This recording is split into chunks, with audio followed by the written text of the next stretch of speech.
పొంగులేటి శ్రీనివాసరెడ్డి చెప్పినటువంటి ఇంకొక వార్త ఇది ఏంటంటే ప్రయోగాత్మకంగా ఒక 16 నియోజకవర్గాల్లో ఇందిరమ్మ టవర్లు నిర్మిస్తారట. అంటే సేమ్ కేసీఆర్ డబుల్ బెడ్రూమ్ల లెక్క.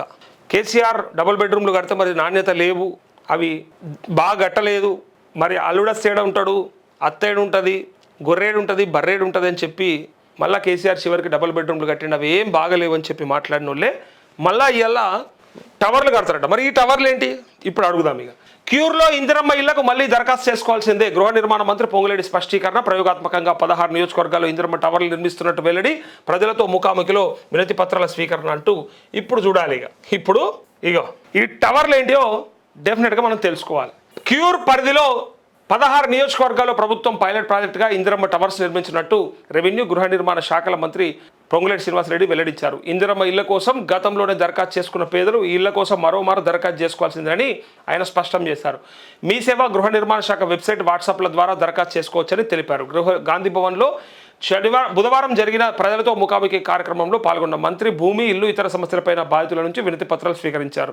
వాటిలో కొన్ని సమస్యలపై సంబంధిత కలెక్టర్లతో మాట్లాడి అక్కడికక్కడే పరిష్కరించారు. అనంతరం మీడియాతో మాట్లాడారు. ప్రజలతో ముఖాముఖి కార్యక్రమంలో ఇందిరమ్మ ఇళ్ల కోసం దరఖాస్తులే ఎక్కువ వచ్చాయని చెప్పారు. కాంగ్రెస్ ప్రభుత్వం తమ సొంతింటి కళ నెరవేరుస్తుందన్న ఆశతో ప్రజలు ఉన్నారని ఆయన వారి ఆశలకు అనుగుణంగా 2 విడతల్లో 7 లక్షల ఇందిరమ్మ ఇల్లు ప్రభుత్వం ఇప్పటికీ మంజూరు చేసిందని గుర్తు చేశారు.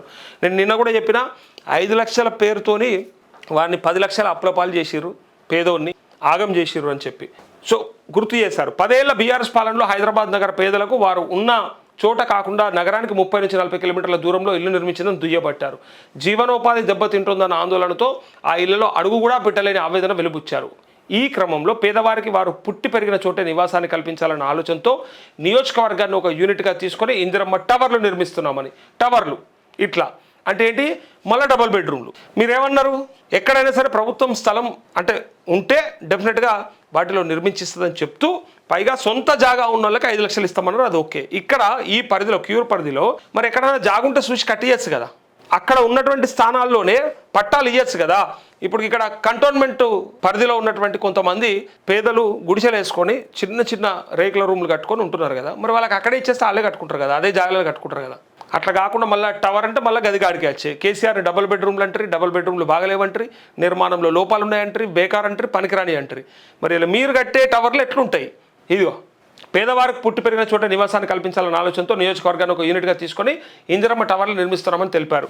అయితే ఇందిరమ్మ టవర్స్లో ఇచ్చే ఇళ్ల విలువ ల్యాండ్ షేర్ కలుపుకొని 40 లక్షల నుంచి 1 కోటి వరకు ఉంటుందని వెల్లడించారు. 10 ఏళ్ల పాటు అమ్ముకోవడానికి వీలు లేకుండా నిబంధన పెట్టి రిజిస్ట్రేషన్ చేయనున్నట్లు తెలిపారు. అయితే ఆ ఇళ్లపై బ్యాంకులో రుణం తీసుకునే వెసులుబాటు మాత్రం ఉందన్నారు.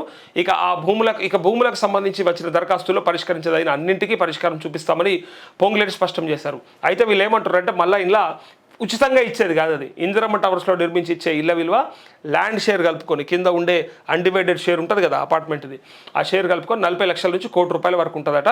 10 ఏళ్ల పాటు అమ్ముకోవడానికి కూడా వీలు లేకుండా నిబంధన పెడతారట ఇస్తే ప్రభుత్వం. అయితే రిజిస్ట్రేషన్ చేయనట్టు నిబంధనలు పెట్టి రిజిస్ట్రేషన్ చేయిస్తున్నట్టు అయితే ఆ ఇళ్లపైన బ్యాంకులో రుణం తీసుకునే వెసులుబాటు అయితే ఉంటుందని చెప్పి అంటా ఉన్నారు. అంటే బిజినెస్ స్టార్ట్ చేసారు అంతే. ప్రభుత్వం సర్కారు మళ్ళీ ఒక దందా చాలు చేసింది. ఉచితంగా కట్టిస్తే అయిపోతుంది కదా, మళ్ళీ ఇదేంది కొత్తగా ఈ టవర్లు నిర్మించి దాంట్లో మళ్ళీ ఆయన లోన్ తీసుకొని లోన్ కట్టుడా, మరి 40 లక్షల నుంచి 1 కోటి రూపాయలు అంటే మరి అంతగానం పే చేయగలుగుతాడా? మరి ఇది మధ్యతరగతి వాళ్ళక, సామాన్యులక, మొత్తానికే లేని వాళ్ళక, మరి ఎవరికి ఉపయోగపడుతుంది అది కూడా చెప్పాలి.